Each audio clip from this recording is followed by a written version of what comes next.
দর্শকবৃন্দ, এই মুহূর্তে লাইভে যারা আমাদের এই অনুষ্ঠানটি দেখতে পাচ্ছেন এবং ভবিষ্যতেও দেখবেন এবং দেশের স্বার্থে এই ভিডিওটি যারা শেয়ার করবেন, তাদের সবার প্রতি রইল আমার সশ্রদ্ধ সালাম। আসসালামু আলাইকুম ওয়া রাহমাতুল্লাহি ওয়া বারাকাতুহু। অন্য ধর্মাবলম্বী ভাই ও বোনেরা, আপনাদের প্রতিও রইল আমার দেশপ্রেমের শুভেচ্ছা, আন্তরিকতা ও ভালোবাসা। দর্শকবৃন্দ, হোপফুলি আপনারা ভালো আছেন। অনেকে আমাকে জিজ্ঞাসা করে, আন্ডার দিস সার্কামস্টেন্সেস একজন সুস্থ মানুষ, সুস্থ দেশপ্রেমিক মানুষ দেশের এই করুণ অবস্থায় বা কঠিন এই মুহূর্তে লোকজন কি করে ভালো থাকে। দর্শকবৃন্দ, আমি যদি বলি আপনাদের কাছে আমি ভালো আছি, সত্যিকার অর্থে এটা মিথ্যা কথা বলা হবে। আমি ভালো নেই। আমার দেশ মাতা যখন ভালো থাকে না, আমার দেশের ভাইগুলো যখন রাস্তায় পশু পাখির মতো মারা যায়, আমার একটা ভাই যখন পাথরের দ্বারা পিষ্ট হয়, এবং আমার দেশের একজন বরেণ্য ব্যক্তি সরকার প্রধান হিসাবে দেশপ্রেমিকদের নিয়ে দেশের স্বার্থে যখন কাজ করে যাচ্ছে, তখন বাংলাদেশেরই রাজনৈতিক দল ভারতের হয়ে তার বিরোধিতা করে যাচ্ছে। আর তখন আমি যদি বলি, দর্শকবৃন্দ আমি ভালো আছি, বাংলাদেশি ভাই ও বোনেরা আমি ভালো আছি, আমি কি দেশপ্রেমিক হলাম নাকি আমি গাদ্দার হলাম? দেশের এই মুহূর্তে আমি কি করে বলতে পারি যে আমি ভালো আছি? না ভাই, আমি ভালো নাই। দেশ ভালো থাকার কথা না। দেশে বর্তমানে যা হচ্ছে, এখানে ভালো থাকার কোন রাস্তা আমি দেখি না।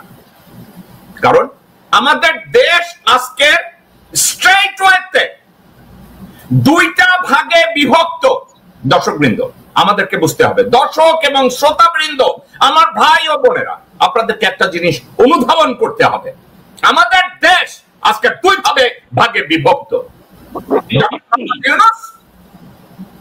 এবং দেশপ্রেমিক বাংলাদেশি যারা ডক্টর ইউনূসকে সমর্থন করে, সংস্কারকে সমর্থন করে, সংবিধানকে সমর্থন করে, তারা এক পক্ষ।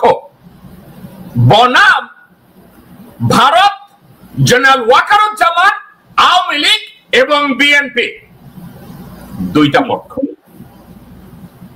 দেশের মেজরিটি, সংখ্যা গরিষ্ঠরা নতুন সংবিধান চায়, সংস্কার চায়, স্পেসিফিক একটা রাষ্ট্রীয় অবকাঠামো চায়, যেখানে সুখে শান্তিতে আমার দেশটা প্রসপারাস হবে, দেশের মানুষ শান্তিতে থাকবে।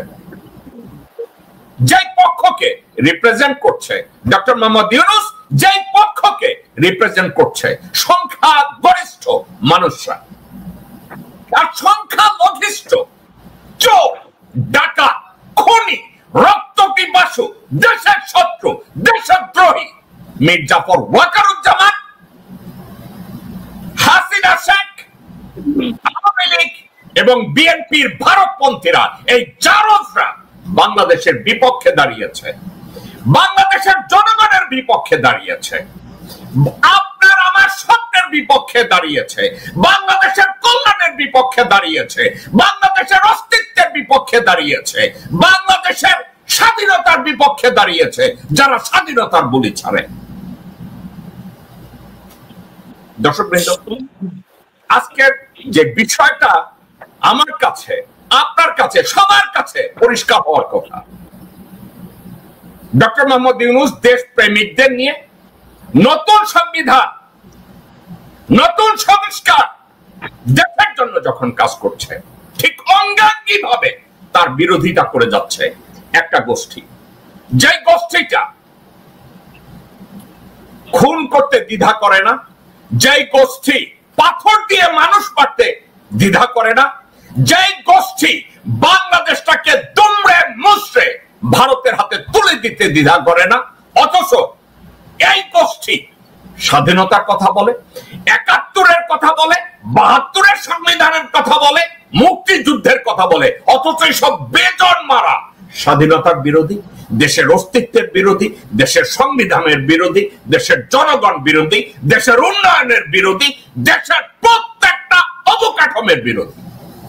ওয়ারাস তারা মুখে বলে স্বাধীনতা, মুক্তিযুদ্ধ, এসব সব চুয়ারের বাচ্চাদের রক্তের সাথে মিশে আছে ভারত। এদের রক্তের সাথে মিশে আছে বেঈমানি, এদের রক্তের সাথে মিশে আছে নাফরমানি, মুনাফিকি, দেশদ্রোহিতা। আপনাদের সামনে নেতার ঠং ধরে সামনে এসে বলে জয় বাংলা। এই কুত্তার বাচ্চারা যখন জয় বাংলা বলে, এর অর্থ বাংলাদেশ জাহান্নামে যাক। তাকিয়ে দেখেন, তাকিয়ে দেখেন, মিটফোর্ডে খুন হচ্ছে, গোপালগঞ্জে খুন হচ্ছে, জেলায় জেলায় চাঁদাবাজি হচ্ছে, দখলবাজি হচ্ছে, টেন্ডারবাজি হচ্ছে, খুনাখুনি হচ্ছে। এর গোড়ায় কে?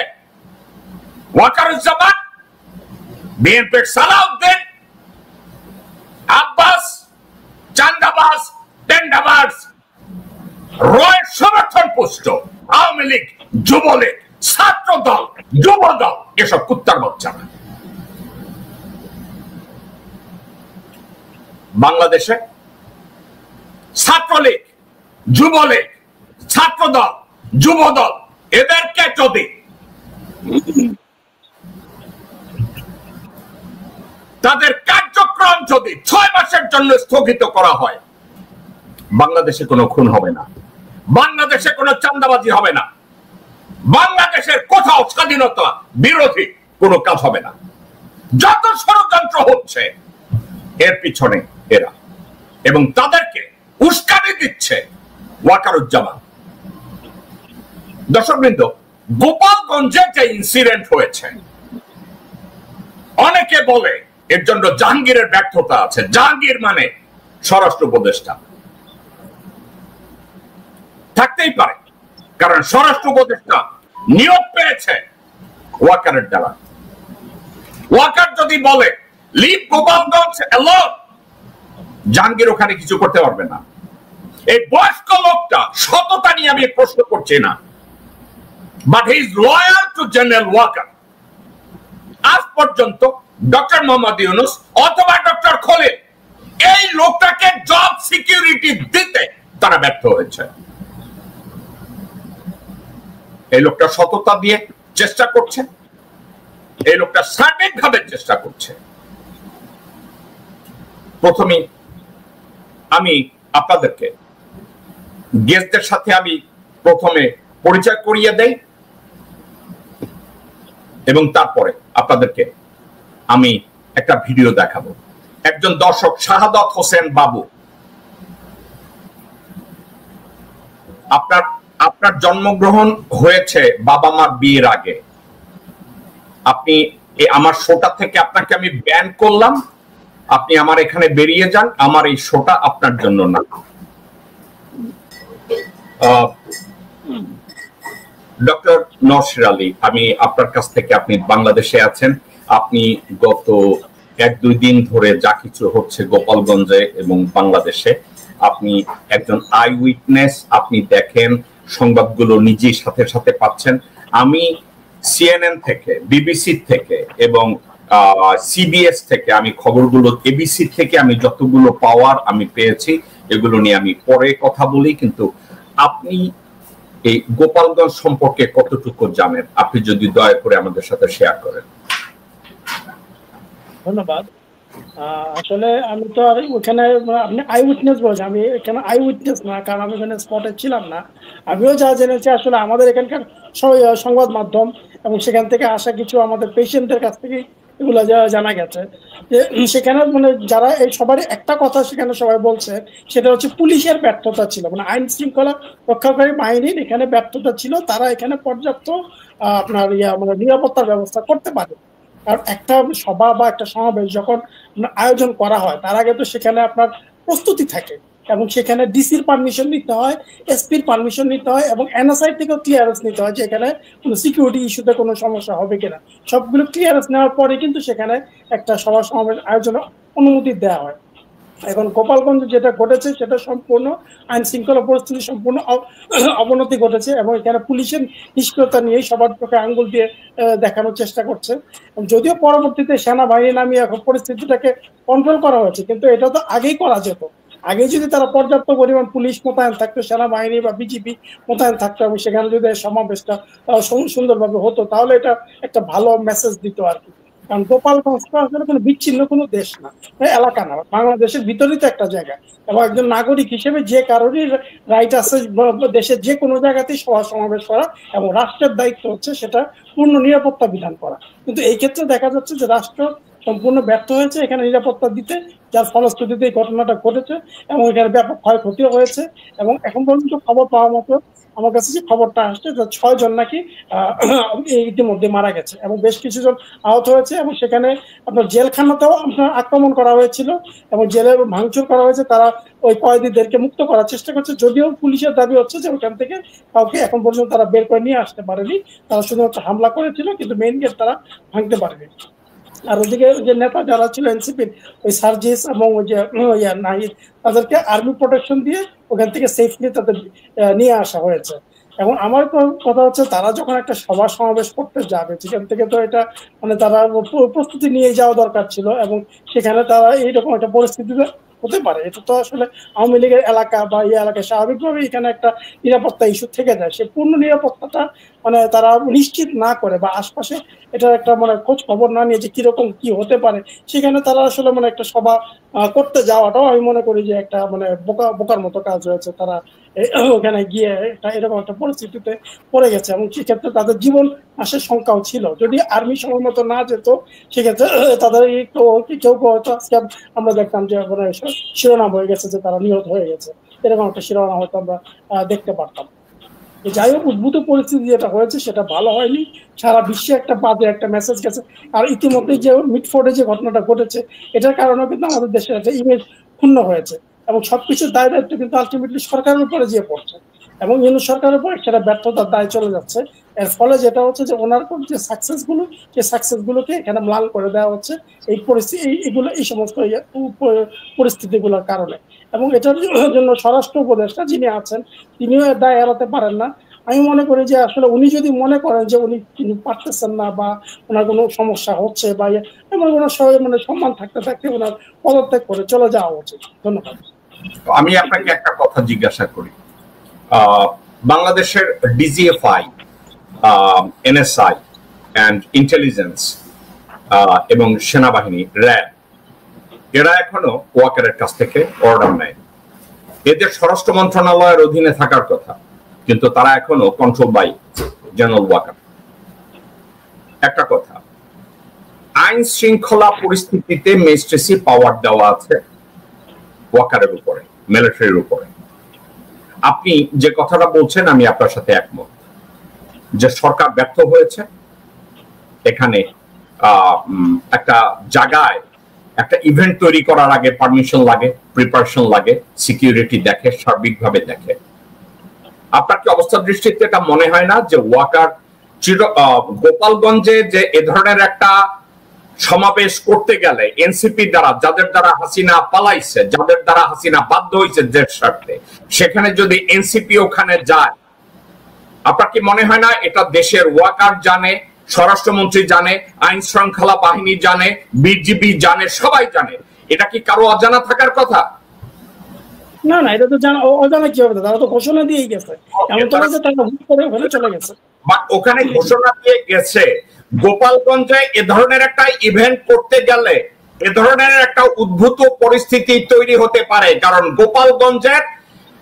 গোপালগঞ্জ, টুঙ্গিপাড়া এগুলো হইতেছে রেড জোন। এই রেড জোনে এ ধরনের ইনসিডেন্ট হতে পারে। এটা কি ইন্টেলিজেন্স রিপোর্টে আগে জানার কথা কিনা? অবশ্যই জানার কথা, অবশ্যই যদি ইন্টেলিজেন্স কাজ করে তাহলে অবশ্যই এটা জানার কথা। যদি অকর্ম হয়ে বসে থাকে তাহলে তো আর তারা কি করবে?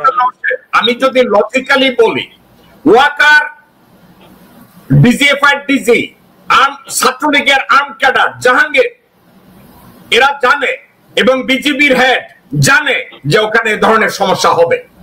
হওয়ার পরে তারা যদি ওয়াকার, যদি স্বরাষ্ট্র উপদেষ্টা লেফটেন্যান্ট জেনারেল জাহাঙ্গীরকে বলে পুট ইউর ডেফ ইয়ার, মানে ওখানে দেখার দরকার নাই, হিয়ার নাথিং সি নাথিং, সাবজেক্টটা যদি এ ধরনের দাঁড়ায়, আমি যদি এ ধরনের বলি, ওয়াকার ইচ্ছাকৃতভাবে জাহাঙ্গীরকে বলেছে তুমি এ ব্যাপারে অ্যাক্ট করো না, কোন ইন্টেলিজেন্সের ওখানে কভার করো না। এনসিপির হাসনাত আব্দুল্লাহ, এনসিপির আসিফ মাহমুদ আমাকে উলঙ্গ করে দিছে, তো ওরা যদি ওইখানে যায় ওদেরকে খুন করে ফেলো, ওরা জাহান্নামে যাক, আই ডোন্ট কেয়ার। আমি যদি এই দাবিটা করি, আপনার কাছে কি অযৌক্তিক মনে হয় না লজিক্যাল মনে হয়? লজিক্যাল। আমি আপনার কাছে ব্যাক করব, অ্যাডভোকেট কাজী আব্দুল্লাহ আল মামুন, আপনার কাছে যাব। আপনাকে আমি যদি জিজ্ঞাসা করি, ওয়াকারের যদি এই মুহূর্তে জুডিশিয়াল পাওয়ার থাকতো এবং আরো যদি তার ক্ষমতা থাকতো, সে গুম করে ফেলবে, আপনার কি মনে হয় না সে এনসিপি নাহিদ, আসিফ, আব্দুল্লাহ এদেরকে গুম করে খুন করে ফেলতো? আপনার মনে হয় না ওয়াকার এটা করতো? এরা তো অনেক চেষ্টাই করেছে, না কি দিছে, ধমকি দিছে, ভাই করতো। আচ্ছা, ডক্টর নওশের একটা কথা বলছে, এই ধরনের একটা ইভেন্ট গোপালগঞ্জে করতে গেলে এখানে আপনার মনে হয় না এখানে ইন্টেলিজেন্স রিপোর্ট ওয়াকারের কাছে ছিল যে এখানে এই ধরনের একটা পরিস্থিতি তৈরি হবে? সবই ছিল। আমি একটু অ্যাড করি, এখানে পিনাকি গতকাল রিপোর্টে বলছে, ভাই ইলিয়াসও বলছে। না ভাই, আমি জানি না আপনি পিনাকিকে, ইলিয়াসকে, আমি এদের নামও শুনি নাই, কিন্তু আমি আপনার কাছে জিজ্ঞাসা করছি যে কথাটা ওখানে সীমাবদ্ধ থাকেন। পিনাকি বা ইলিয়াস ইন্টেলিজেন্স ব্রিফিং নেয় না, ইন্টেলিজেন্স ব্রিফিং নেয় মির্জা ফর হোয়াট? না, এটা বলছি না, এটাকে সমর্থন করছে আজকে কালকে সরব ভাইটা তারা বলছে। এখানে কি আমি কারো সমর্থন চাইতেছি? না। তাহলে আপনি আতাইরা সমর্থন নিয়ে কথা বলেন কেন? আমার কারো সমর্থনের দরকার নাই, লজিক্যাল কথা বলেন। ইন্টেলিজেন্স ব্রিফিং নেয় ওয়াকার, ডিজিএফআই ব্রিফিং নেয় ওয়াকার, এনএসআই ব্রিফিং নেয় ওয়াকার, ডিবি ব্রিফিং নেয় ওয়াকার, এনএসআই ব্রিফিং নেয় ওয়াকার, সিআইডি ব্রিফিং নেয় ওয়াকার, এবং ওয়াকার নিজে এএসইউ আর্মি সিকিউরিটি ইউনিটের ব্রিফিং নেয় ওয়াকার। Yes or no? এটা নেয় তো? এই ব্রিফিং যদি ওয়াকার নেয় তাহলে ওয়াকার জানতো গোপালগঞ্জে কি হবে? আপনার মনে হয় না জানতো? আপনি জানতো এটা ষড়যন্ত্রের পার্ট, আমি সেটাই তো বলতেছি, আপনি তো কথা বলতে দেন না। এটা জানার পরে তাহলে আপনার মনে, আমি যদি দাবি করি স্বরাষ্ট্র উপদেষ্টা জাহাঙ্গীরকে বলছে ডু নাথিং, আপনার এটা মনে হয় না? মনে হয় না? অফকোর্স স্বরাষ্ট্র মন্ত্রণালয় ওয়াকারের সাথে জড়িত। স্বরাষ্ট্র মন্ত্রণালয় এই লোকটা uncapable, he is not in a position to make a independent and effective decision. আপনারটা মনে হয় কিনা? অফকোর্স তাই মনে হয়। স্বরাষ্ট্র উপদেষ্টাকে যদি লোকজন বলে, স্বরাষ্ট্র উপদেষ্টাকে আমি দোষ দেব। আর আমি যদি স্বরাষ্ট্র উপদেষ্টাকে দোষ দেই, আর স্বরাষ্ট্র উপদেষ্টা এখন সত্য কথাটাও স্বরাষ্ট্র উপদেষ্টা বলতে পারবে না। কেন বলতে পারবে না? একটা কারণে, স্বরাষ্ট্র উপদেষ্টা কি বলবে নাকি ওয়াকার আমাকে নিয়োগ দিয়েছে, ওয়াকার আমাকে বলেছে ব্যাপারে কোনো কাজ না করতে? ও এই কথা বলার ক্ষমতা হেড আপ জেনারেল জাহাঙ্গীরের কি আছে? আরে নাই তো, এটা তো সবাই জানে। এগুলো সব পাতানো, এগুলো রর পাতানো খেলা, এইটা সব পিছনে দায়ী দায়িত্ব ওয়াকারকে বহন করতে হবে। আমি বলি র র র পাতানো খেলা। আরে ভাই, র ভারত থেকে জন্ম কইরা মাটি দিয়া ওয়াকার বানায় নাই। এই উত্তর বাচ্চা আমাদের দেশে জন্মানো এক হারামজাদা বেজন্মা ওয়াকার এই গোপালগঞ্জের ইনসিডেন্টের জন্য 110% দায়ী। ওয়াকার এ ধরনের একটা ইনসিডেন্ট তৈরি করার জন্য ক্ষেত্র তৈরি করে দিয়েছে। ওয়াকার স্বরাষ্ট্র মন্ত্রণালয়, police, RAB, BGB and intelligence ইউনিটকে বলছে লেট দেম হ্যাভ ইট। আমি যদি এই দাবিটা করি, আমার এই দাবিটা যৌক্তিক কিনা? অ্যাডভোকেট কাজী আব্দুল্লাহ আল মামুন। হ্যাঁ, এটা যৌক্তিক, এটা একমত, শতবার। এটা পিছনে কারণ একটা, কারণ এনসিপির এই ছেলেগুলো ওয়াকারের বিরুদ্ধচারণ করেছে, ওয়াকারের মুখোশ খুলে দিয়েছে। এখন ওয়াকারের যত রাগ এনসিপির এই ছেলেপানদের উপরে, এবং ওয়াকার যদি পারতো তাদেরকে খুন করে ফেলতো, ওয়াকার যদি পারতো তাদেরকে গুম করে ইন্ডিয়াতে পাঠিয়ে বিএনপি শাওয়ার মতো তাদেরকে র বানাই আবার ব্যাক করাইয়া দিত। এখন এই সাবজেক্টে আমি দেখি না কোন জায়গায় স্বরাষ্ট্র উপদেষ্টা কোনো মন্তব্য করছে। আপনার চোখে আসছে মামুন ভাই? আমি তো আপনাকে যদি বলতে দেন তাহলে বলবো, নাহলে আপনার সাথে হ্যাঁ নার মধ্যে শেষ করে দেবো। না, বলেন। আমি আজকের অনেক গুরুত্বপূর্ণ কাজ ছিল, পেশাগত কাজও আমার ক্ষতি হয়েছে এই কয়েকদিন। আর আজকে আমি কয়েক ঘন্টা পরে দেখছি, অবজার্ভ করছি, সেটা আমি আপনাকে বলছি। এটার পিছনে সকলকে না জানায় কিছু লোক জানতো, তাদেরকে চোরকে বলে চুরি করো, ব্যস্ত করে সজাগ থাকো। ওয়াকার এই খেলা খেলছে, এই ছেলেদেরকে উস্কাইয়ে দিছে। এর পিছনে ওয়াকারও জানতো। এখানে পিনাকি তাদের ফেসবুকে প্রকাশ্য বলছে, এবং ইলিয়াসও বলছে। এখন এই ইলিয়াস এবং পিনাকিকে সবাই প্রশ্ন করতেছে, আপনি কেন ছেলেদের উস্কাইয়া পাঠাইলেন? এবং পিনাকি তো গত সপ্তাহে গর্ব করে বলছে তারই নির্দেশে নাকি 32 নম্বর ভাঙা হয়েছে। এখন কোন দিন নাকি পিনাকি বলবে সেই নাকি বিপ্লবের সবচেয়ে হতার কথা। মানে পিনাকি, কনক সরোয়ার আর ইলিয়াস, এরা যদি মনে করে তাদের নির্দেশে এই এনসিপি চলে, তারাই যদি মনে করে যে আসিফ মাহমুদ প্যারিসে আসছিল, সে বলছে যে প্যারিসে আসছিল আসিফ মাহমুদ মন্ত্রী মর্যাদায়, তার সাথে দেখা করার জন্য। তো এইসব কথাবার্তা যারা নাকি কোনো রাজনীতির সাথে সম্পর্ক তারা দায়িত্ব নিবে না, কখনো জামাতকে উস্কায়, কখনো বিএনপিকে উস্কায়, কখনো এনসিপি কে উস্কায়, এইগুলোর সাথে যদি ওয়াকারের সমন্বয় না থাকে, শোনেন জাসদকে আমরা বলেছিলাম ভারত বিরোধীদের নামে ভারতের স্বার্থ রক্ষা করে। এখন যদি এই লোকগুলো যারা এদেরকে পিছনে উস্কাচ্ছে, এনসিপির মধ্যে বিভক্তি করতেছে, এনসিপির সাধারণ জনগণের প্রতি সমর্থন আছে, আমারও সমর্থন আছে, কিন্তু কিছু কিছু এনসিপির মধ্যে গন্ডগোল লাগাচ্ছে। আমি পরিষ্কার ভাবে অবজার্ভ, ইটস মাই অবজার্ভ, আপনার সাথে একমত না হতে পারেন। আমি মনে করি যে আজকে এটাকে ব্যর্থ করে দেওয়ার জন্যই এই ঘটনা ঘটাইছে, এবং দেখাইছে টেলিভিশনে যে কিভাবে ওরা আর্মির গাড়ির মধ্যে ওই যে সজোয়া গাড়িতে পালাচ্ছে। তো এইটা তো লজ্জার বিষয়, তারা কেন পালাবে? ভাই আমার কথাটা একটু শুনেন, আপনাকে আমি থামাইছি দুইটা কারণে।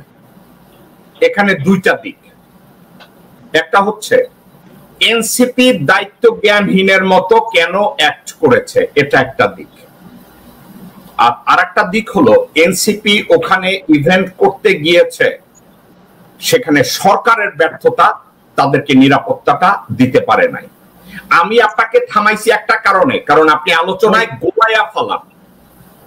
আমি এই মুহূর্তে ফোকাস করতে চাচ্ছি সরকারের ব্যর্থতা। এই আলোচনাটা সরকারের সাবজেক্টে শেষ হওয়ার পরে আমি এনসিপির ব্যর্থতায় যাব, কিন্তু আপনি দুইটাকে মারতেছেন দেখা আমি ঠিক আছে, হ্যাঁ প্রথমটার সাথে একমত 100%, যেটাকে বললাম। ওকে, সরকারের ব্যর্থতার দিকে আমি যাই। আপনি ডক্টর নওশের, আমরা ডক্টর মোহাম্মদ ইউনূসকে সাপোর্ট করি। ডক্টর মোহাম্মদ ইউনূস এবং তার অন্তর্বর্তীকালীন সরকারকে আনকন্ডিশনাল সাপোর্ট করি, তারা যা করে।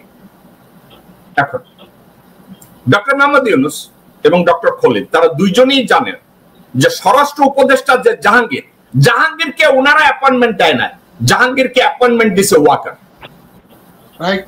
জাহাঙ্গীর এই মুহূর্তে স্বরাষ্ট্র উপদেষ্টা, সে কি ডক্টর ইউনূসের কাছে অনুগত, ডক্টর খলিলের কাছে অনুগত, না জেনারেল ওয়াকারের কাছে অনুগত? জেনারেল ওয়াকারের কাছে। জেনারেল ওয়াকারের কাছে যদি অনুগত হয়, এক্ষেত্রে ডক্টর ইউনূস এবং ডক্টর খলিল জেনারেল জাহাঙ্গীরকে ডেকে তার জব ডিসক্রিপশন, তার লয়ালটি, তার অবস্থান, এগুলো নিয়ে গত 11-12 মাসে এই লোকটাকে তারা কোন জব ডিসক্রিপশন দিতে পারছে কিনা, না তার জব সিকিউরিটি দিতে পারছে কিনা? পারে নাই একটা কারণে, কারণ দেশের ভিতরে একটা ডুয়াল গভর্নমেন্ট চালাচ্ছে ওয়াকার। এই বেজন্মার বাচ্চা একটা ডুয়াল গভর্নমেন্ট চালিয়ে ভারতের অ্যাগ্রেশনকে বাঁচায় রাখছে এই জেনারেল ওয়াকার।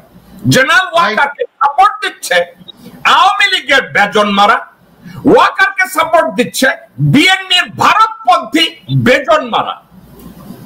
এক্ষেত্রে আপনি কি আমার সাথে একমত না দ্বিমত পোষণ করেন? কাজী আব্দুল্লাহ আপনার সাথে 100% একমত, এবং এখানে আপনাকে এটা অ্যাড করতে হবে, এই জামাতের এই ডক্টর যে আছে, এদের যে ভারপ্রাপ্ত আমির, সেও জড়িত। এটা আপনি যদি আমাকে একটু ব্যাখ্যা করেন, গোপালগঞ্জে যে ইনসিডেন্ট হয়েছে, এই জামাতের আমির শফি কিভাবে জড়িত, আমাকে যদি একটু ব্যাখ্যা করেন। আমি জামাতের যে শফিকুর রহমান এই কিছুদিন আগেই প্রকাশ্য বলছে যে এই দেশে দুইটাই রাজনৈতিক শক্তি আছে, একটা হলো আর্মি আর একটা জামাতি। এবং তারা সব সময় যারা কমিউনিস্ট করে তাদেরকে কাফের বলে। এখন আবার উনি চলে গেছেন চীনে, তো চীনে কি কাফের ফতোয়া নিয়ে আসলেন উনি? আমার প্রশ্ন শোনেন, আমি হাজার হাজার অ্যাডভোকেট কাজী আব্দুল্লাহ আল মামুন, আমি সমর্থন করি কর্মীদেরকে, শিবিরের কর্মীদেরকে যাদেরকে মারা হয়েছে, না কিন্তু রাজনৈতিক কারণে ভুল সিদ্ধান্ত নিছে। না ভাই, না ভাই, আপনার কাছে আমি প্রশ্ন করছি গোপালগঞ্জ ইনসিডেন্টে ডক্টর শফিক কেমনে জড়িত?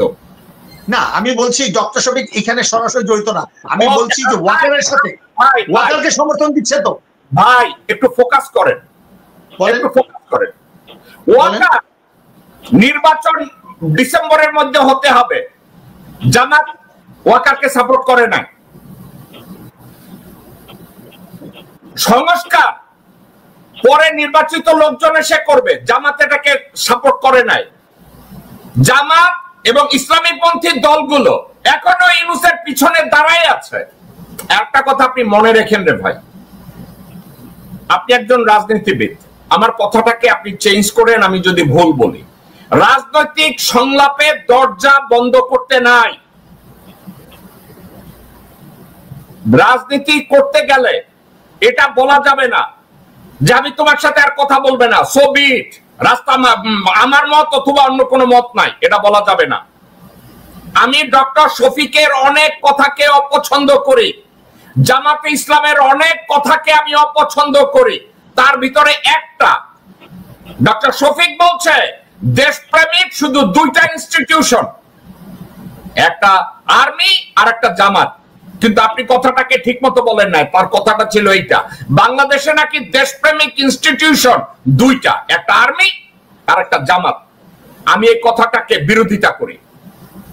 আমি ওইটাই বলতে চেষ্টা করছি যে দুইটাই আছে, কিন্তু সে বলছে শক্তি, পলিটিক্যাল শক্তি বলছে। ওকে, কিন্তু গোপালগঞ্জ ইস্যুতে ডক্টর শফিকের কোনো ইনভলভমেন্ট নাই, ডক্টর শফিকের কোনো ইনস্টিগেশন নাই, ডক্টর শফিকের কোনো ইনভলভমেন্ট নাই, অথবা তার কোনো ইনফ্লুয়েন্সও নাই। সাপোর্ট জামাত এবং শফিক আউট অফ গোপালগঞ্জ।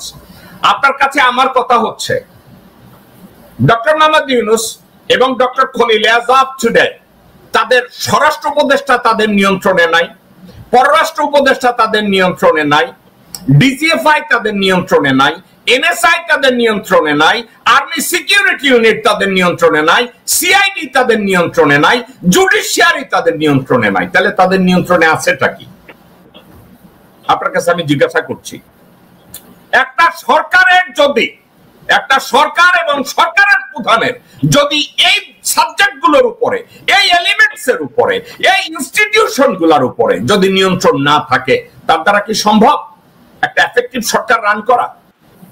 কাজী মামুন, এখন এই প্রশ্ন তো খুব মানে সহজভাবে যদি বলা যায়, আপনি 11 মাসের পরে যদি আপনি ব্যর্থতার দায়িত্ব নিজে নেন কিংবা আরেকজন দেন, কিন্তু মানুষ তো আপনার উপরে আস্থা রাখছে, আমরা আস্থা পোষণ করেছি, তার লিমিটেশন আছে, আমরা সহজে কথা বলছি, আমরা সমালোচনার শিকার হয়েছি, কিন্তু এইটা তো আনলিমিটেড যেতে যাওয়া যায় না।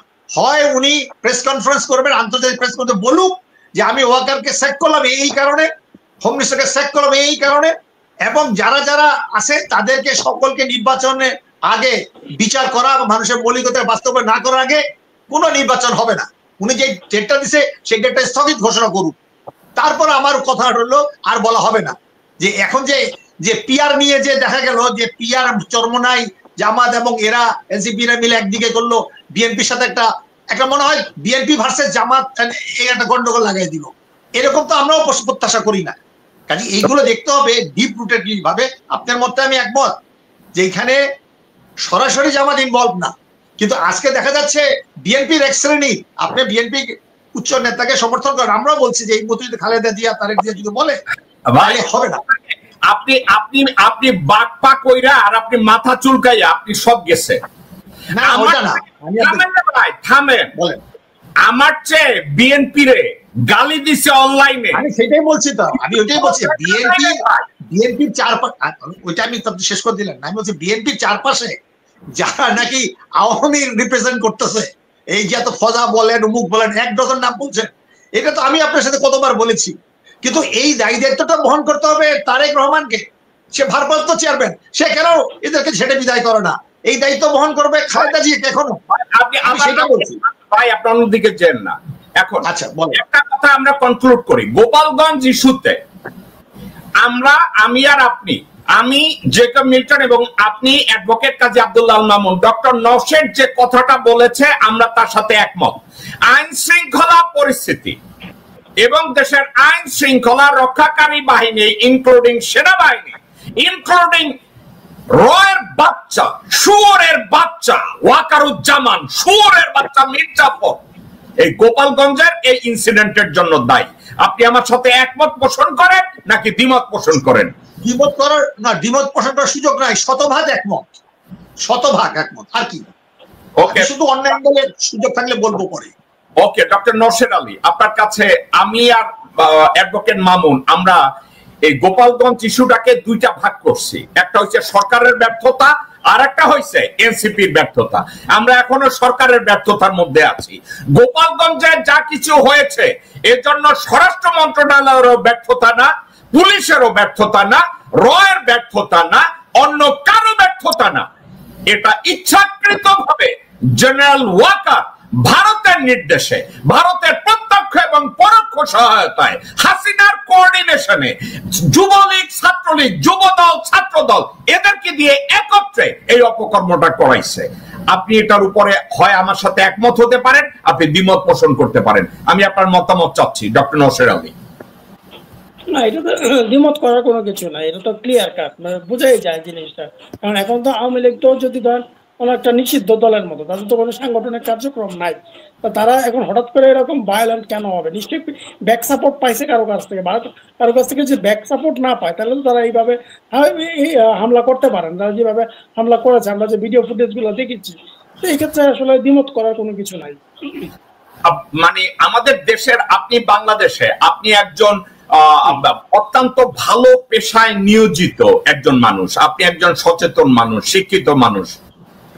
বাংলাদেশের মানুষের এই ফিলিংসটা কি আছে যে বাংলাদেশের আইন শৃঙ্খলা পরিস্থিতির যে অবনতি হচ্ছে, এই টোটাল অবনতির পিছনে লোকজন কি ডক্টর ইউনূসকে দায় দিচ্ছে না জেনারেল ওয়াকারকে দায় দিচ্ছে? ওয়াকার যে পিছনে বসে ঘুটঘুটি চালাচ্ছে রয়ের নির্দেশে এবং ওখানে বসে সব খুন, গুম, বদমাইশি, চাঁদাবাজি প্রত্যেকটা জিনিসকে ওয়াকার ইনস্টিগেট করছে, দেশের মানুষ এটা বুঝে কিনা? মানুষ এখন আসলে সরকারকেই বেশি মানে ইয়া দিচ্ছে, কারণ সরকার তো ফ্রন্ট লাইনে আছে। এখন ওয়াকার সাহেব হয়তো ব্যাক স্টেজে আছে, ব্যাক স্টেজে কি করতেছে না করতেছে তো পাবলিক দেখতেছে না। পাবলিক দেখতেছে সরকার এই আইন শৃঙ্খলাগুলো নিয়ন্ত্রণে ব্যর্থ হচ্ছে, যে কারণে এরকম একটা ইনসিডেন্ট করতেছে এক এক সময় এবং মানুষের জানমালের ক্ষয়ক্ষতি হচ্ছে, এবং এর ফলে মানুষ এখন অনেকটাই বিরক্ত সরকারের উপরে। কিন্তু একটা কথা আপনাকে আমি বলি, আমি ডক্টর মোহাম্মদ ইউনূস এবং ডক্টর খলিল, আমি তাদেরকে সমালোচনা করার আগে আমি শুধু এতটুকু বলবো, ওনারা দুইজন যখন ক্ষমতা দিচ্ছে, ওনাদের সবচেয়ে বড় ব্যর্থতা ওখানে যাওয়ার পরে ডক্টর মোহাম্মদ ইউনূসের একটা কথা প্রেস কনফারেন্সে বলা উচিত ছিল, আমি কারো নিয়োগ করা অ্যাম্বাসেডর বা উপদেষ্টা আমি নেব না, আমি যাদেরকে উপদেষ্টা করব তাদেরকে ব্যাটিং করব। ডক্টর ইউনূস এখানে চরমভাবে ব্যর্থ হয়েছে। আপনি কি আমার সাথে একমত অথবা একমত না? আমি শতভাগ একমত এটার সাথে, এবং এটাই আমার মনের কথা। আপনি যেটা বলছেন আমার কথাই আপনি বলছেন। ডক্টর মামুন, আপনি কি আমার সাথে একমত না দ্বিমত পোষণ করেন? না না, দ্বিমত পোষণ করা কোনোই নাই, যেটা নাকি ডক্টর নওশেদ যেটা বলছে, উনি প্রেস কনফারেন্সে বলে দেওয়া উচিত ছিল, উনি যখন দায়িত্ব নেবেন পুরো সার্বভৌম হিসাবে উনি দায়িত্ব নেবেন, কোন ইন্টারফারেন্স উনি টলারেট করবে না। ওনার বলা উচিত ছিল, আমি কোন উপদেষ্টাকে আমি এখানে রাখবো না, সব আমি স্যাক করলাম, আমি উপদেষ্টা নিয়োগ দেব। উনি এই কাজটা না করে উনি ভুল করেছে, ব্যর্থ হয়েছে, এবং এই উপদেষ্টাদের মধ্যে উনি মূল বসিয়ে রেখেছে। মূল শব্দ কি? ষড়যন্ত্রকারীদের বসিয়ে রেখেছে, এবং এসব মূলরা they set doctor Mohammad Yunus and Dr. Khalil for sure failure. There is no doubt. এবার আসি এনসিপির ব্যর্থতা নিয়ে আমি কথা বলি। এনসিপি জানে গোপালগঞ্জে এই ধরনের একটা ইনসিডেন্ট হবে, এনসিপি খুব ভালো করে জানে, এবং এনসিপি যদি অনলাইন অ্যাক্টিভিস্টদের ভিতরে কারো কাছে মানে অনলাইন অ্যাক্টিভিস্টদের ভিতরে আমি করেছি, আমি বড় মেয়া, আমি বিগ কাহুনা, আমি প্রথম বলেছি। এ ধরনের বেশ্যা হিসাবে পরিচিত পিনাকি এবং ইলিয়াস। এবং আপনি এই নাম দুইটা টানছেন, আমি জানি রিলেভেন্ট হইতে, কিন্তু আমি একটা কথা বলি, পিনাকি এবং ইলিয়াস অনেক মহান কাজ করেছে, কিন্তু মহান কাজের পাশাপাশি তারা দুইটা বেশ্যা। প্রচারের জন্য তারা পাগল হয়ে যায়, আমি করছি আমি করছি।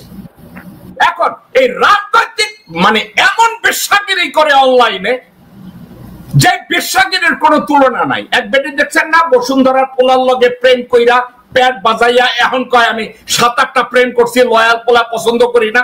পিনাকি হইছে এই ধরনের বেশ্যা, কোনো কথা নাই বার্তা নাই। হ্যাঁ, আমি 32 নম্বর ভাঙ্গা দিছি, চুপ মারান। তুমি ফ্রান্সে বসে বসে বাল ছিড়ছ, কথায় কথায় আমার কৃতিত্ব, আমার কৃতিত্ব, চেটার বাল আব্দুল্লাহ। ভাই, এনসিপির লোকজন যদি পিনাকির মতো 2 পয়সার বালের লগে দেখা করতে প্যারিসে যায়, এনসিপি বাল চল, এদের পুটকি মারার সময় আছে না? একটা কথা, গোপালগঞ্জে এ ধরনের একটা ইনসিডেন্ট হতে পারে, এটা পিনাকিও যেমন জানে, পিনাকির সাথে আর যারা আছে তারাও জানে গোপালগঞ্জে এই ধরনের একটা ইনসিডেন্ট হবে। নাহিদ জানে, আসিফ জানে, হাসনাত জানে, সবাই জানে ওখানে একটা ইনসিডেন্ট হবে। তারা কি সঠিক প্রিপারেশন নিছে ওখানে যাওয়ার জন্য? তারা যদি সঠিক প্রিপারেশন নেয় তাহলে ট্যাঙ্কের মধ্যে লুকায় কেন? তারা যদি সঠিক প্রিপারেশন নেয় তাহলে এসপির অফিসে পলায় কেন? তারা কেন ওখানে তারা খায়? এর অর্থ কি জানেন? তাদের প্রিপারেশন ছিল 0। শুনেন রে ভাই, একটা কথা, আমি পিনাকির বিরোধিতা করি না, আমি ইলিয়াসেরও বিরোধিতা করি না। দেশপ্রেমের জন্য কাজ করো, আলহামদুলিল্লাহ, তোমরা যা করো আমি তোমাদের সাথে আছি। কিন্তু আতলামি যখন করে, আতলামি, আমি করেছি আমি করেছি আমি করেছি, কেউ যদি একটা পাপ পারে বাংলাদেশে, প্যারিসে বসে চেটের বাল আমি করেছি, শালার আমি করেছি, এত আমি করেছি করার ইচ্ছা পিনাকি, তাহলে পিনাকি বলেও যে বাংলাদেশে 279 জন বাচ্চা আমি ভণ্ডামি করে মাইরা আইছি, আমি ওটা করেছি, এরা বলে না কেন? আমি বাচ্চা কয়টারে মাইরা ফটকামি কইরা আমি বর্ডার পালাইয়া ভারতে যাইয়া তারপরে ভাগছি, এইটা কয় না কেন? বাইরে দেশের জন্য কাজ করি, কে আগে করছে আমি তো এটা নিয়ে মাথা ঘামাই না, ঠিক আছে? আমি তো মাথা ঘামাই না, আমি কোথায় কি করছি, আরেকজনে কোথায় কি করছে, আমি অমুক জায়গায় কি করছি, এগুলো করার দরকার নাই। আরেকটা কথা, এত সহজ ওইখানে বৈশা এনসিপির পোলাপান কইব যাও গোপালগঞ্জে যাও, কোনো একটা মানে আমাকে যদি কেউ জিজ্ঞাসা করে ভাই আমি এনসিপির ছেলেপানদেরকে আমি বলবো গোপালগঞ্জে যাও, ওখানকার জন্য যে প্ল্যান লাগবে, এক্সিকিউশন লাগবে, এবং এই প্ল্যানটা এক্সিকিউট করা সম্ভব কিনা, সেফটি ওয়েতে তারা যাবে, সেফলি তারা ব্যাক করবে, এ ধরনের একটা অপারেশনাল স্ক্রিপ্ট তৈরি করার যোগ্যতা পিনাকির নাই। এই অপারেশনাল স্ক্রিপ্ট তৈরি করার মতো যোগ্যতা অনলাইন অ্যাক্টিভিস্টদের ভিতরে অনেকের নাই। এখন নাহিদ, হাসনাত, আসিফ এরা যদি পিনাকি সাজেশনে গোপালগঞ্জে যায় আর যদি মাইর খাইয়া পলায়, তাহলে তো পিনাকির যে ছোট বাচ্চা কাচ্চাদের রোগ সারানো, কালাজ্বর সারানোর জন্য মেডিসিন তৈরি করছে, ওইখানে তো এক্সপেরিমেন্ট করতে যায় 279 জনরে খাইয়া দিচ্ছে। ওই 279 জনরে খাওয়ার পরে পিনাকি উঠে কইছে আই এম সরি। এখন এই হাসনাত আব্দুল্লাহ আর এই নাহিদ, আসিফ ওরাও এখানে যাওয়ার পরে যদি ওরাও এখানে বাস খায়, পিনাকি কইবে আই এম সরি। আমি একটু এক্সপেরিমেন্ট করছিলাম যে আমি জেনারেল হইছি কিনা। পিনাকির তো সিপাহী হওয়ার যোগ্যতা নাই, তো আমি কইব আমি একটু জেনারেল হওয়ার চেষ্টা করছিলাম। যেমন ওই বাচ্চা কাচ্চাদের ঔষধ তৈরি করার ক্ষেত্রে পরে কইছে আমি তো মনে করছিলাম আমি বৈজ্ঞানিক হয়ে গেছি, কিন্তু পরে দেখছি আমি চেটের বাল। ওকে, এখন এনসিপি ওখানে যাওয়ার আগে মামুন ভাই একটা কথা আপনাকে আমি জিজ্ঞাসা করি, যে কোনো মিলিটারি অপারেশনে, যে কোনো অপারেশনে, এই ধরনের অপারেশনে বা কোনো ইভেন্টের ক্ষেত্রে দুইটা স্ট্র্যাটেজি থাকে। দুইটা না, আমি ভুল, তিনটা স্ট্র্যাটেজি থাকে। একটা হইছে এন্টার স্ট্র্যাটেজি, কিভাবে আমি ওখানে ঢুকবো। তারপরে থাকে execute the operation, what is my target and how am I gonna achieve. আর থার্ড স্ট্র্যাটেজি হইছে এক্সিট স্ট্র্যাটেজি। তিনটা স্ট্র্যাটেজির সাথে একটা যদি আরেকটা কোঅর্ডিনেশন করতে ব্যর্থ হয়, এন্টার অপারেশন ব্যর্থ হবে। এন্টার স্ট্র্যাটেজি, আপনি কোন একটা জায়গায় যাইয়া বা এনসিপির লোকজনরা গাড়ি লইয়া ইসে ঢুকলো, গোপালগঞ্জে ঢুকলো। গোপালগঞ্জে ঢোকার পরে তোমাদের আলটিমেট টার্গেট কি ছিল, ওইটা এক্সিকিউট করার জন্য তোমার প্রপার লজিস্টিক এবং রিসোর্স ওখানে প্রেজেন্ট ছিল কিনা, এটাকে আগে রক্ষা করতে হবে, এটাকে আগে দেখতে হবে। এটা কি এনসিপির ছিল? নাম্বার 3, যখন দেখছে এন্টার হইছে, যখন দেখছে আমাদের লজিস্টিক এবং রিসোর্স নাই, তখন কুইক এক্সিট স্ট্র্যাটেজি, ওইটা কি তাদের ছিল? তাহলে তিনটা ছাড়া তারা ওই গোপালগঞ্জে গোয়ামারা দিতে কেন গেছে? মানে আমি যা বলছি মামুন ভাই, আমি চাই আপনি আমার সমালোচনা করেন। আমার এই কথাগুলোর মধ্যে যদি একটা ভুল থাকে, এবার আপনার রাস্তা বলেন আপনি। আমার এই কথা আমি যা বললাম, একটা অপারেশনে যাওয়ার আগে এই তিনটা জিনিস লাগে। আপনি যেটা বলছেন এটা তো একটা মিলিটারি এবং যে কোনো যুক্তি লোকই অ্যাকসেপ্ট করবে, ইটস ভেরি ফাইন। শুধু আমি একটু অ্যাড করি, মাসুদুম বলছিল আমরা একেবারে সম্পূর্ণ নিশ্চিত না হয় কোনো যুদ্ধে যাই না, এবং শত্রুরা যখন বিশ্রাম করে। একটু থামেন। একজনের লেখছে আল মেহরান মিরাজ, আপনি জেকব কিমাল ইলিয়াস ভাই অনেক আগে এক্সপোজ করে দিছে, আর এই বিহারি ইলিয়াস রে আমারে এক্সপোজ করার জন্য 4 বার আজতে ঢুকাইয়া কাল্লা দিয়া পুটকি মারায়া বাইট করে নিয়ে আইছে। তোমারও কি গোয়ামারা খাওয়ার ইচ্ছা আছে? আছে? আল মেহরান মিরাজ, তোমারও কি গোয়ামারা খাওয়ার ইচ্ছা আছে? তোমার ইলিয়াস ভাই 4 বার গোয়ামারা খাওয়াই আনছি আমি।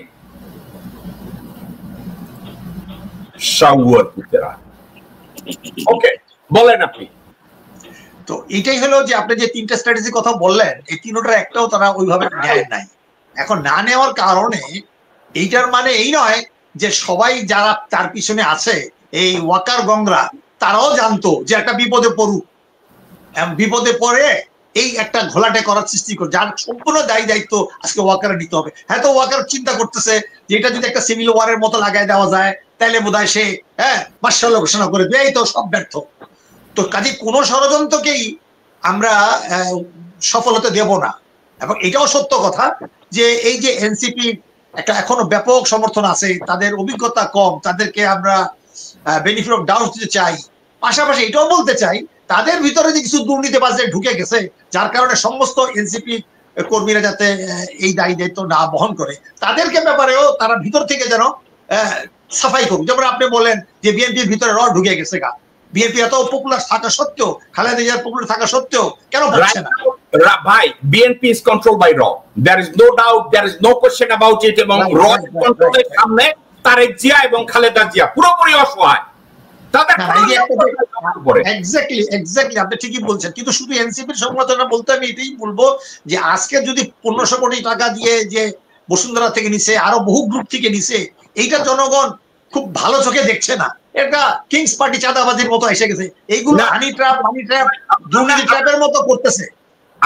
আমি একটা কথা ঠান্ডা মাথায়, আমরা এই সাবজেক্টে কথা বলে আমি সাবজেক্টটা শেষ করবো। আমরা অলরেডি 47 মিনিট কথা বলছি, আর 13 মিনিটে আমাদের শো আজকে শেষ করব। এনসিপি বাচ্চা পোলাপান হোক, যা কিছু হোক, তাদের একটা গাইডেন্স আছে, তাদেরকে বিভিন্নভাবে গাইড করা হয়, তারা নিজেরা বুদ্ধিমান, তারা স্মার্ট, তারা আমার আপনার চেয়ে কম বুঝে না।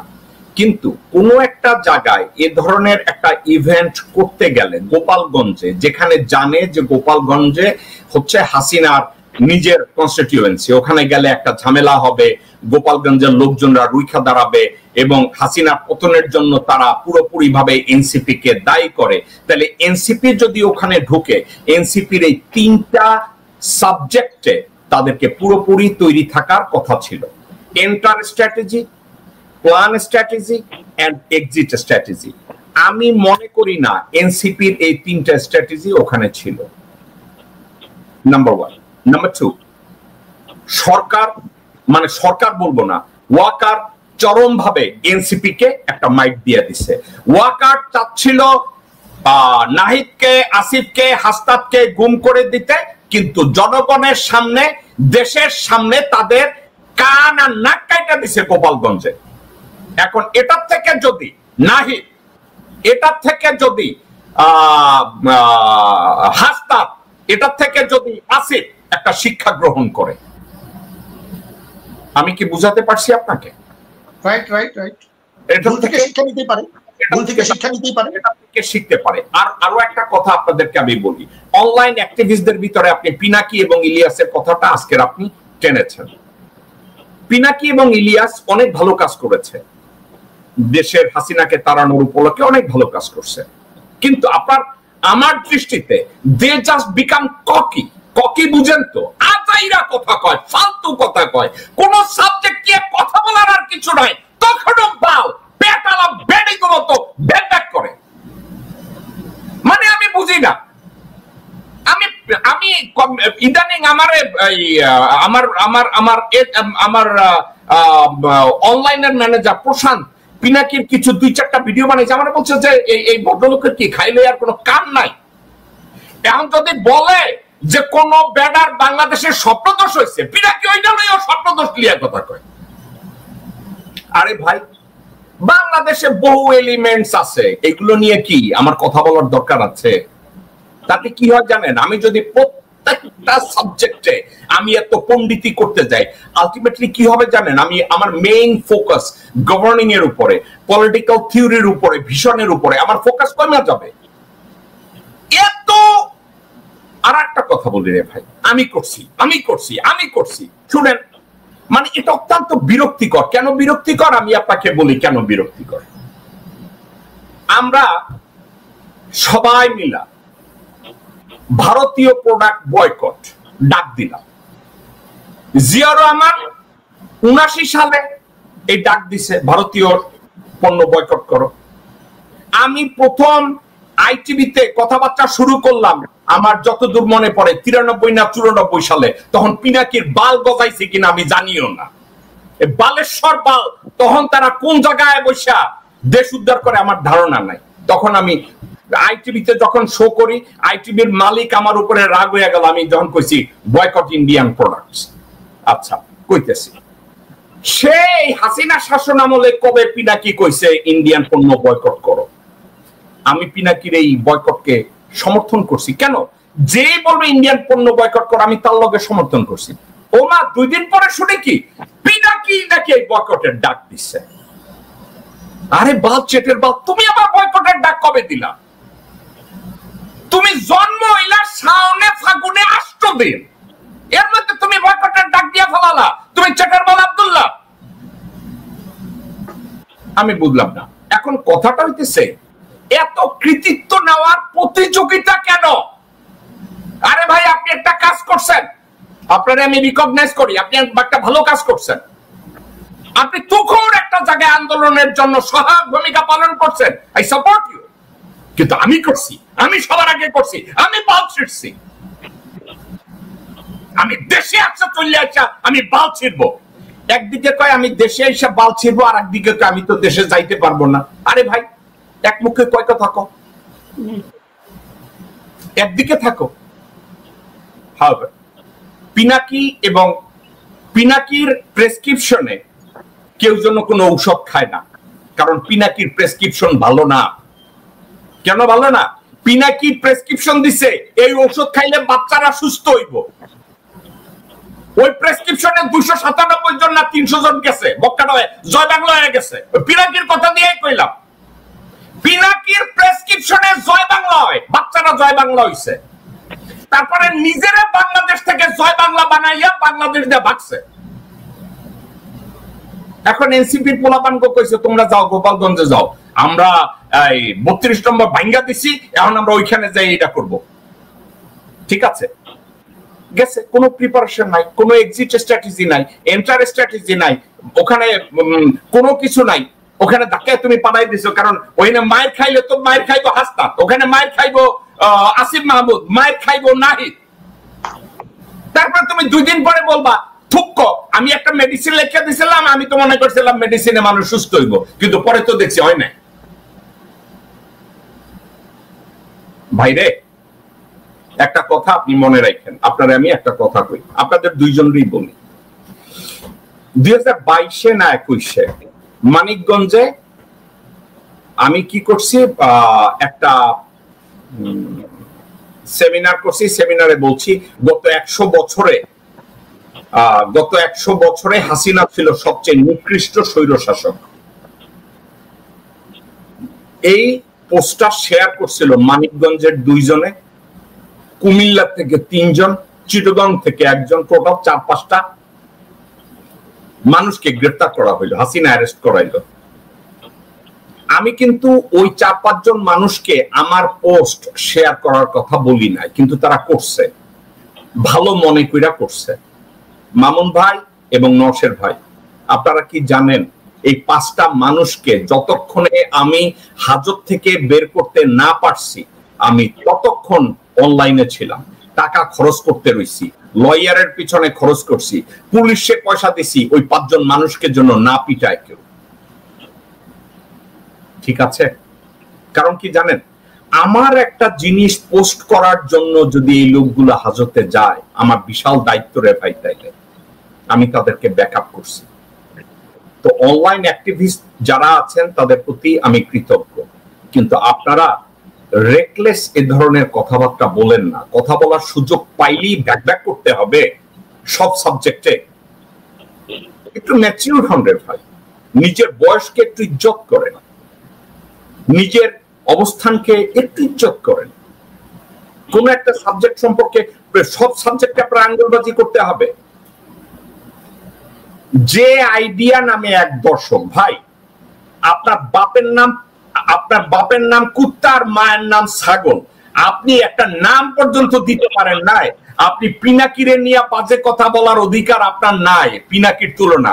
ভাই আপনার মায়ের বাপের নাম কি কুত্তা আর মায়ের নাম হায়না, একটা নাম পর্যন্ত দিতে পারলেন না আমারে গালি দেওয়ার জন্য। আপনার আমি ব্যান করলাম না, কারণ আপনার মতো হারামজাদা আমার দরকার নাই।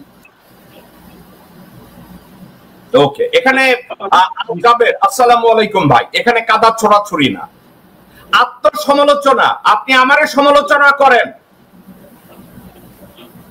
লজিক্যাল কথা বলতে গেলে আত্মসমালোচনা, এটাকে অ্যাকসেপ্ট করতে যদি না পারে অন্যদিকে যান। ঠিক আছে,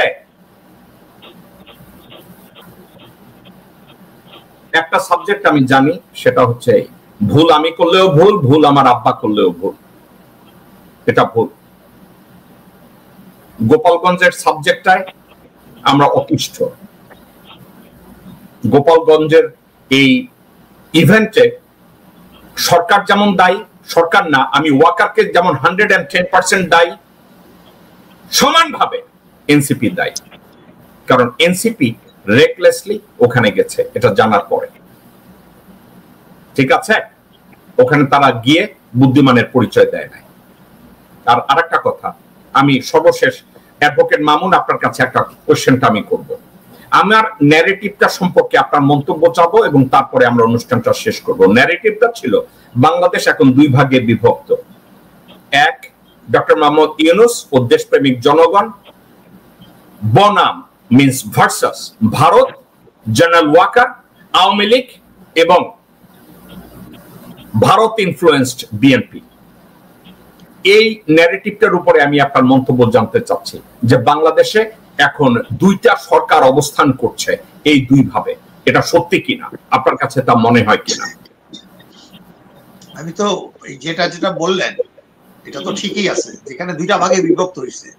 একটা তো এই যে আজকে যে আপনার 16ই জুলাই যে স্বৈরাচারী বিরোধী যে আন্দোলন সূচনা হয়েছিল আবু সাইদের আত্মত্যাগের মধ্য দিয়ে, তো সেখান থেকেই তো জাতি বেছে নিছে যে একটা হলো ভারতীয় আগ্রাসন বিরোধী এই আন্দোলনের মূল লক্ষ্য ছিল, এবং সেই অর্থে এবং ভারতের পক্ষে ডাইরেক্টলি ও ইনডাইরেক্টলি ইনক্লুডিং আপনি যেটা বলেন যে জামাতের কিছু কিছু ভুল হইতে পারে মধ্যে, এখানে তো আপনার ডক্টর সাহেব তো বলছেন যে এখন মাফ করে দেওয়া ফ্যাসিজম বলা যাবে না, ভারতের সাথে সম্পর্ক রাখতে হবে, এই কথা তো কনফিউশন হয়েছে।